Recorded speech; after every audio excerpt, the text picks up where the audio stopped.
You think you know pickup trucks. You have seen the F-150s, the Silverados, the Rams. But there is a whole other world of pickup trucks out there. Weird ones, forgotten ones. Trucks so rare that most enthusiasts have never laid eyes on one in real life. Today we are counting down 25 of the most insanely rare pickup trucks you have probably never heard of. Stick around for number 1 because it is unlike anything ever built before or since. Hit that like button and subscribe. Let's get into it. Number 25. The Chevrolet Love. In 1972, General Motors had a problem. The Japanese compact truck invasion was in full swing, and GM had nothing to compete with. Their solution was gloriously lazy. They walked over to Isuzu, shook hands, and said, "Put our name on your truck." And just like that, the Chevrolet Love was born. Love stood for Light Utility Vehicle. It was a rebadged Isuzu Faster, which is arguably one of the greatest truck names ever. It sold reasonably well through the 1970s, powered by a modest 4-cylinder with decent fuel economy. The problem was rust. These trucks dissolved from the inside out. Winter roads were basically death sentences for them.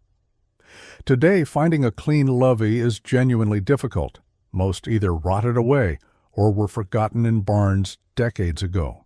A forgotten pioneer of the compact truck era, now nearly impossible to find. Number 24. The Studebaker Champ. Studebaker was a proud American company. Founded in the 1800s as a wagon manufacturer, they survived long enough to build genuinely interesting vehicles. But by 1960, the company was circling the drain. And enter the Champ, their last-ditch pickup effort. It used a cab-forward design borrowed from the Studebaker Lark compact car, giving it a modern look for the era. You sat over the front axle rather than behind the engine. Sharing parts between a car and a truck cut production costs significantly. The problem was that Studebaker simply ran out of time and money. The company built their last vehicle in 1966, leaving the Champ completely orphaned with no part support. Today, these trucks are genuinely rare because the company no longer exists, and anyone restoring one must be remarkably creative about sourcing everything. Number 23. The International Harvester Travelette. Most people know International Harvester for tractors. Very few know the Travelette. But this truck was genuinely revolutionary. Long before 4-door crew cab trucks became standard, International Harvester was offering something similar in the 1960s and early 1970s. The Travelette was essentially one of the first commercially available full-size crew cab trucks in North America.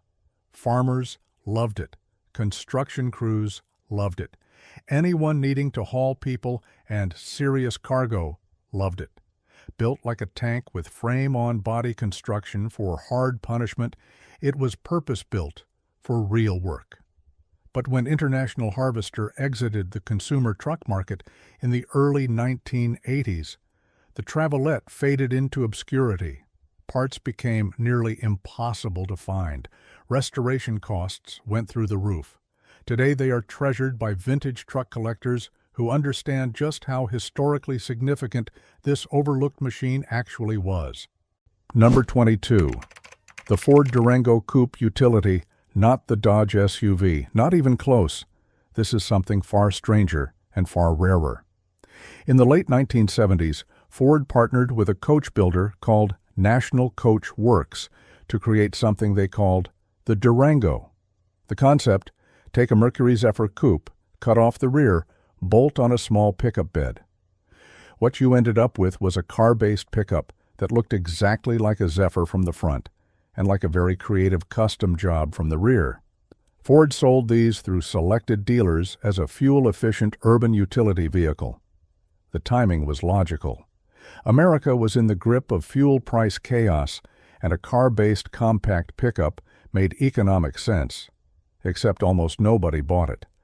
Production estimates placed the total Durango Coupe utility run somewhere between 200 and 350 units across its entire production life from 1979 to 1982. If you have ever seen one in person, you are extraordinarily lucky. Number 21. The Dodge Midnite Express. Dodge had a thing in the late 1970s for loud, personality-driven trucks. They called it adult toys from Dodge, a bold branding decision. The Lil Red Express grabbed most of the headlines with its twin chrome exhaust stacks shooting straight up. But there was a darker, meaner sibling that most people forgot, the Midnite Express. Where the Lil Red Express was flashy red, the Midnite Express came in sinister all-black paint with gold pinstripes and the words Midnite Express Truck on the doors. You know, it also packed a more powerful 440 cubic inch engine good for 245 horsepower. And here is where it gets seriously rare. The Midnite Express was only offered for the 1978 model year. 1 year. And in that single year, Dodge built approximately 200 examples, total, 200 trucks, in the entire world. Today, locating one is a project that can take years of dedicated searching through enthusiast networks. Number 20. The Dodge Rod Hall Signature Edition. In 1990, off-road racing legend Rod Hall teamed up with Carroll Shelby to build something remarkable. Hall had won more Baja 1000 races than just about anyone alive, and the idea was a street-legal tribute to that heritage. The result was the Dodge Rod Hall Signature Edition, a AD 154x4 decked out with Rancho performance shocks, power steering, power brakes, and a distinctive Baja-inspired paint scheme. Under the hood sat a 5.2-liter engine mated to a 3-speed automatic. The dashboards carried signatures from both Hall and Shelby.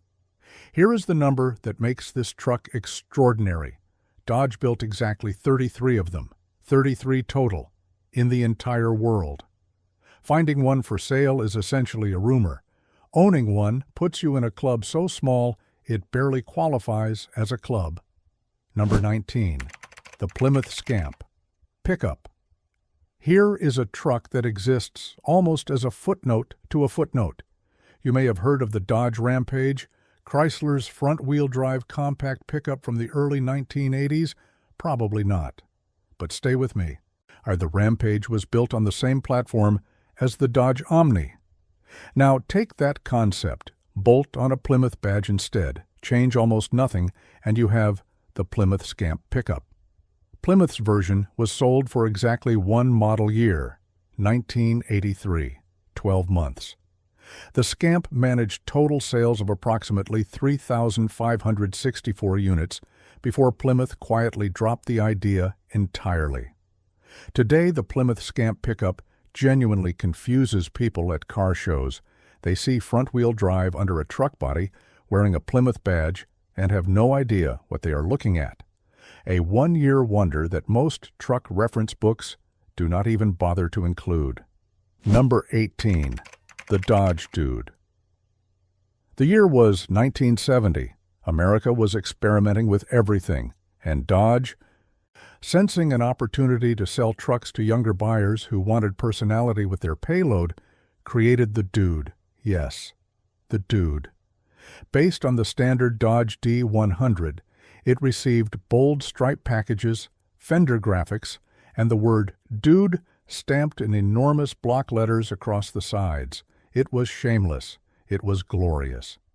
Dodge even hired actor Don Knotts, beloved as Barney Fife on The Andy Griffith Show, to appear in advertisements for it.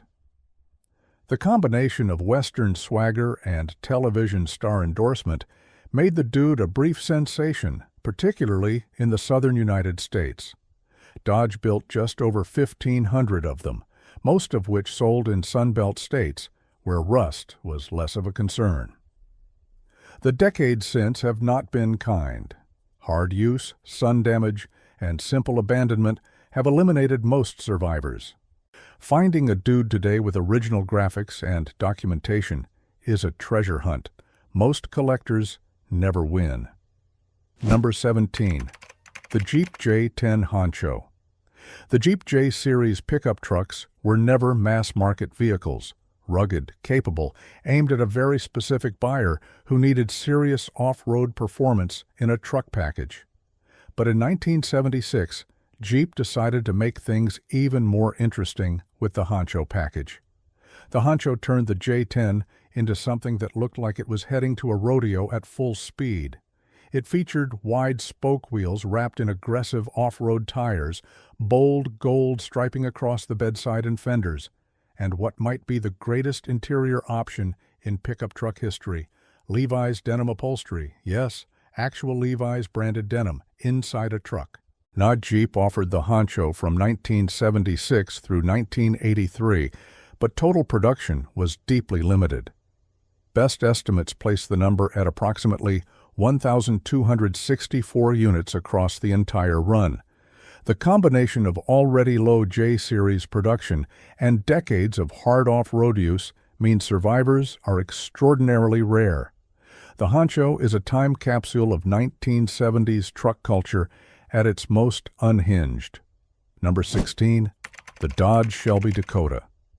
When Carroll Shelby was not building Cobras or meddling with Mustangs, he was apparently helping Dodge transform compact trucks into performance machines. In 1989, Dodge and Shelby collaborated to create the Shelby Dakota.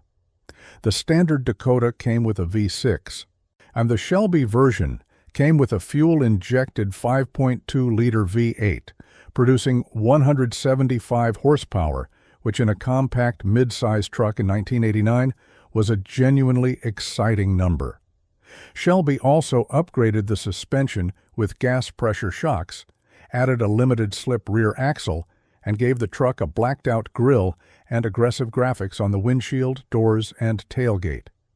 It looked mean. It drove mean. And then it promptly disappeared. Dodge and Shelby built exactly 1,475 examples, one model year only. Carroll Shelby's health was declining, the partnership shifted, and the Shelby Dakota quietly vanished. Today, these are prized by both Dodge and Shelby collectors, and finding a clean original example requires genuine patience. Why number 15, the Ford Skyranger. Prepare yourself because this one is genuinely extraordinary. In 1991, Ford sent 14 extended cab Rangers to a company called Professional Auto Crafters. That company then converted them into open-air convertible pickup trucks with a removable soft top and a styling package called the Skyranger. The finished trucks were sent back to authorized Ford dealers for sale. And that is where the story ends. Buyers were not interested.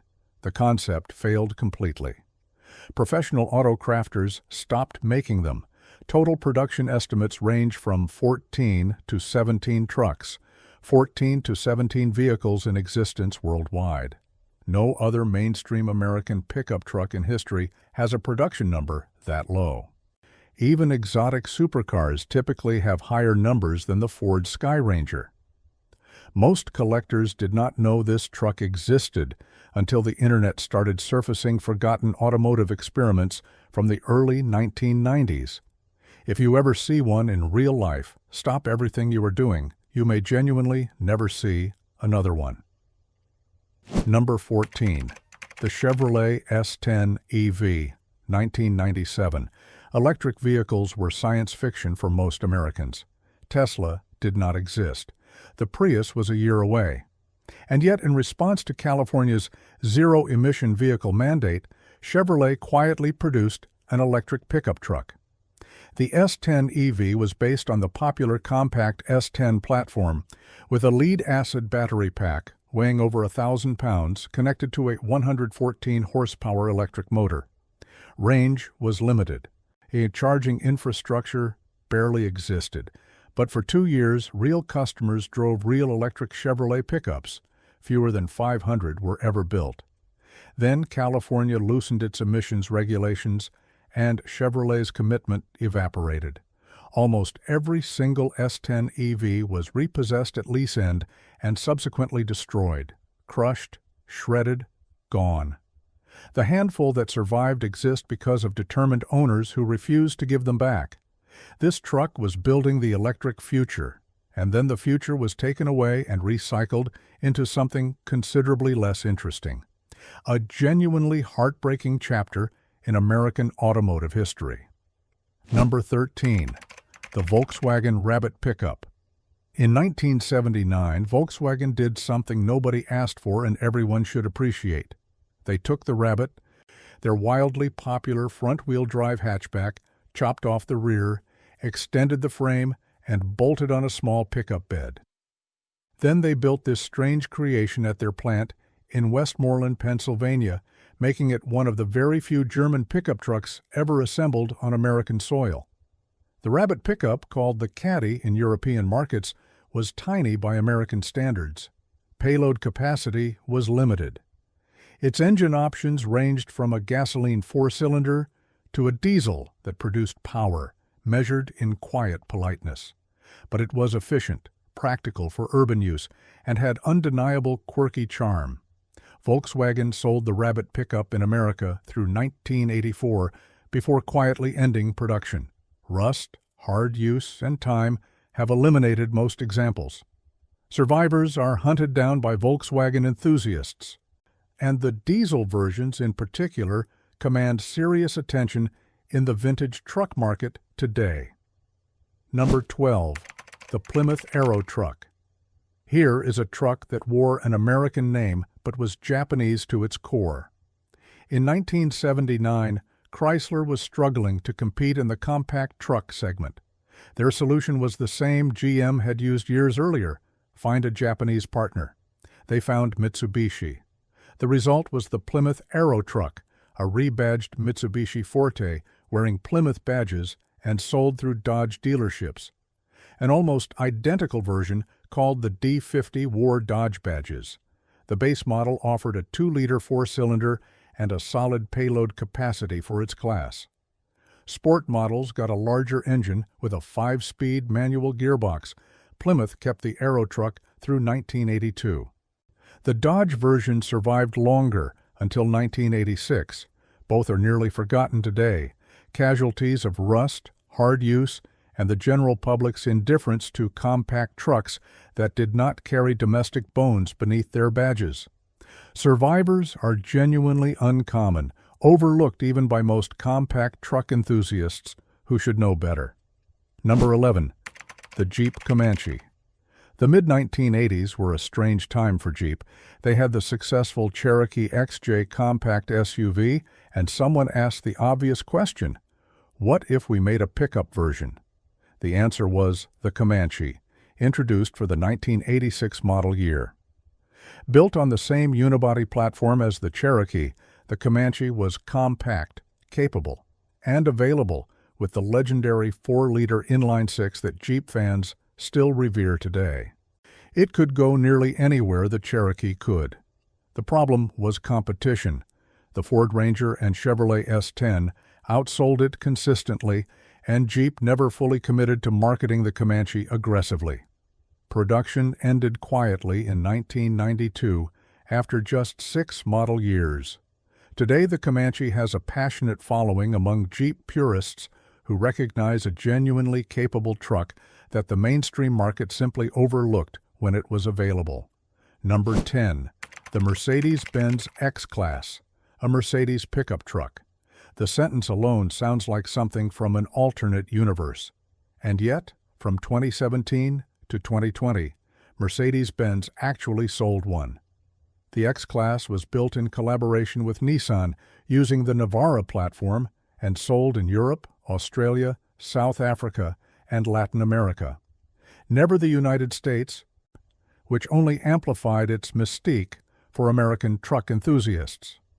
Mercedes gave it premium interior materials, advanced safety features, and a price point that made most Navara owners feel distinctly faint. The top-spec model came with a 3-liter V6 diesel, producing 258 horsepower. On paper, compelling. In practice, buyers looked at the price tag and then looked at the Nissan version of the same fundamental truck at a fraction of the cost. Mercedes sold approximately 16,700 X-Class pickups in its first full year on sale. By 2020, it was gone. 3 years of production, never imported to America, a luxury pickup that almost nobody in the world's largest truck market ever experienced firsthand. Number 9. The HSV Maloo W1. Australia has always done things its own way. While Americans were building muscle cars, Australians were building utes, coupes with pickup beds attached. Holden Special Vehicles, General Motors' Australian Performance Division, refined this concept for decades.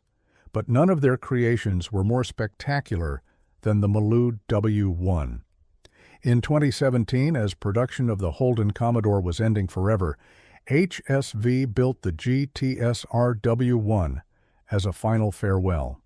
The sedan version received 295 examples. For the Maloo Ute version, 4.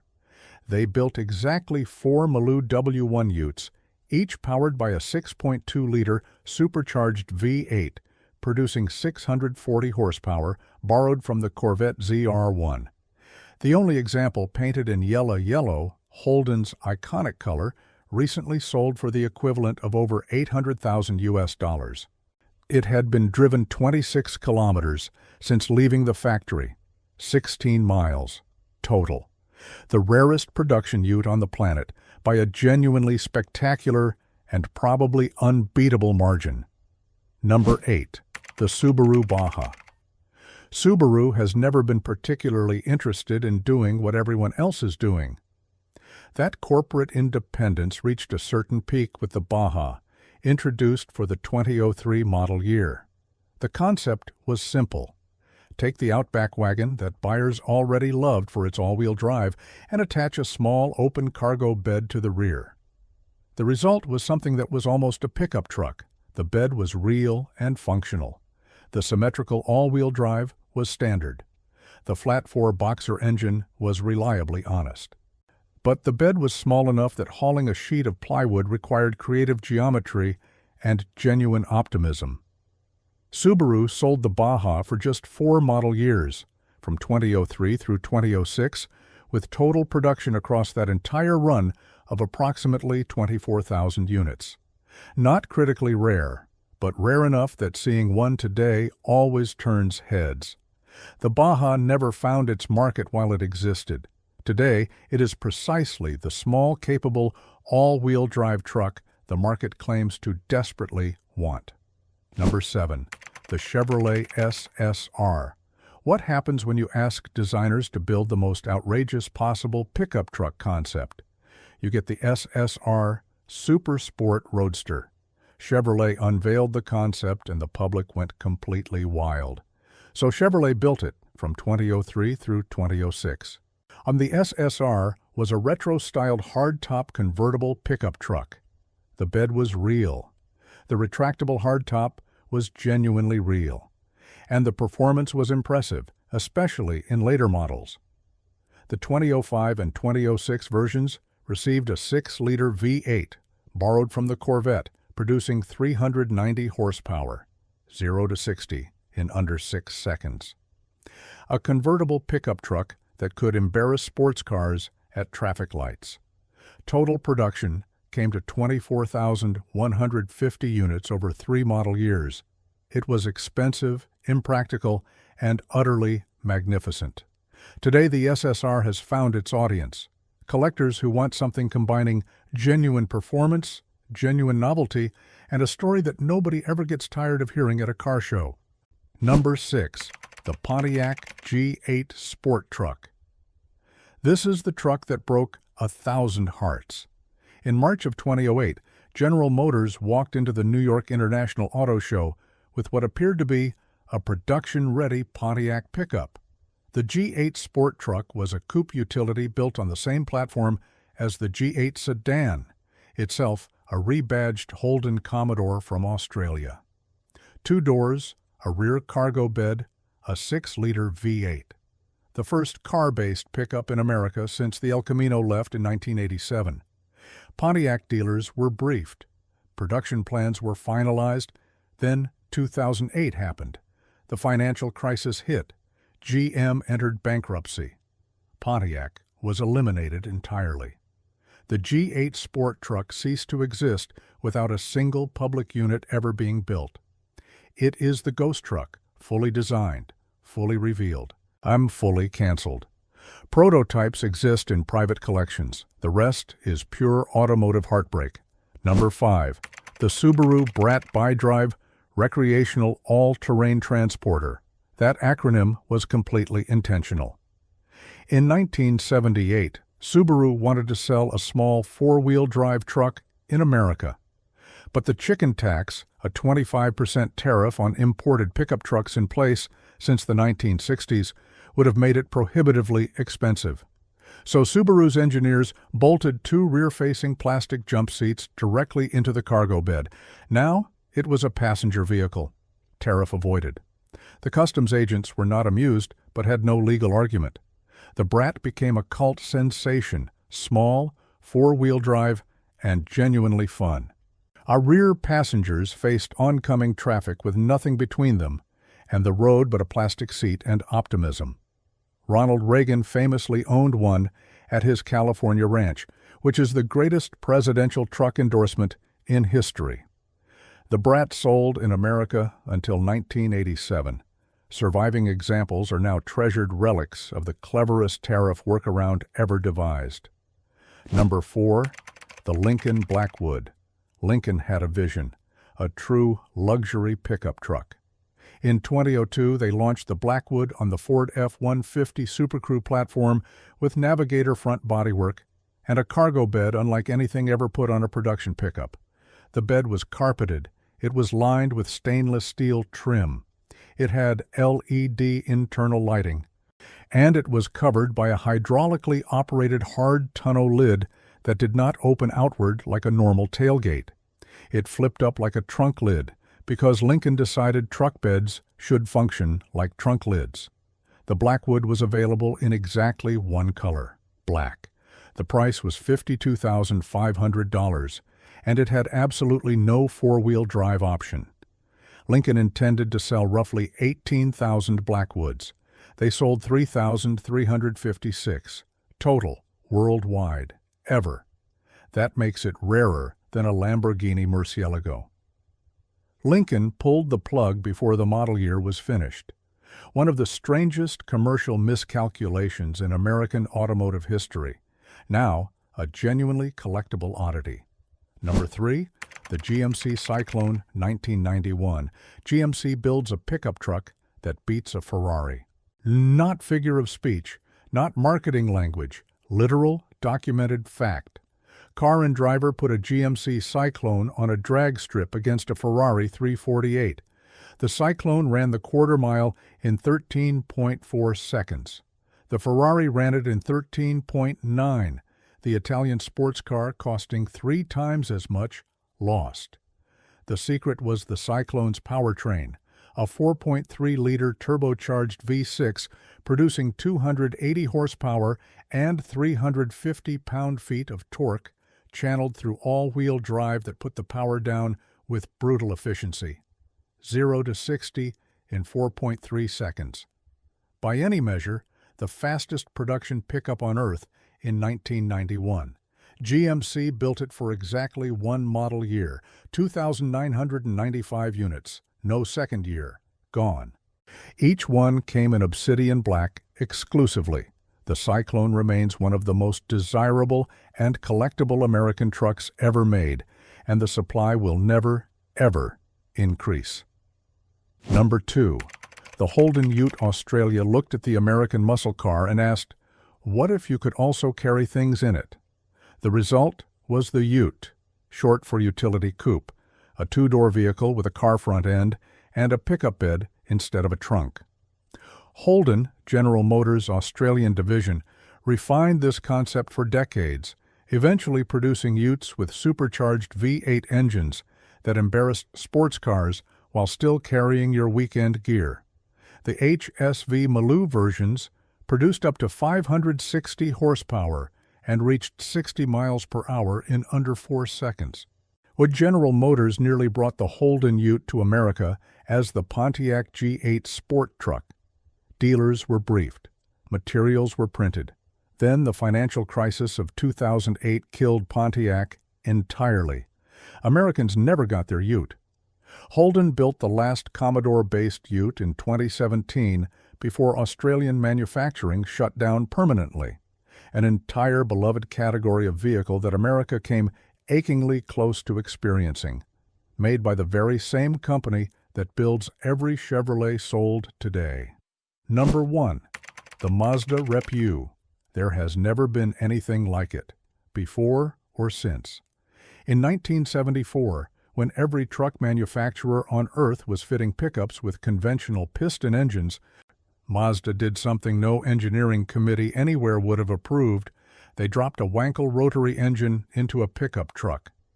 The Rep-U rotary-engined pickup used the 13B twin-rotor engine borrowed from the RX-4 sports car, installed in a modified B-Series chassis with dramatically flared fenders and a wider track. The words rotary power were stamped right on the tailgate. Mazda called it the pickup with pickup. The engine revved freely to 7,000 RPM in a vehicle designed to haul lumber. Reviews praised its butter-smooth power. In 1975, a Rep-U won overall at the SCCA Mojave 24-hour rally. A rotary pickup truck won a 24-hour race. Then the energy crisis arrived. A rotary drinking fuel at 16.5 miles per gallon was suddenly a deal-breaker. Sales collapsed from over 14,000 units in 1974 down to a few hundred by 1977. Mazda built approximately 15,000 Rep-Us total. No manufacturer has ever attempted a rotary pickup since. The Rep-U is the only one that ever existed. An engineering gamble that somehow also won races and became one of the most beloved cult trucks ever made. And that is our list. 25 of the most insanely rare pickup trucks that most of the world never heard of. From trucks built to dodge import taxes to the only rotary-powered pickup ever made, the world of rare trucks is stranger and more wonderful than most people realize. Which one surprised you the most? Drop a comment below, hit that like button, subscribe, and we will see you next time.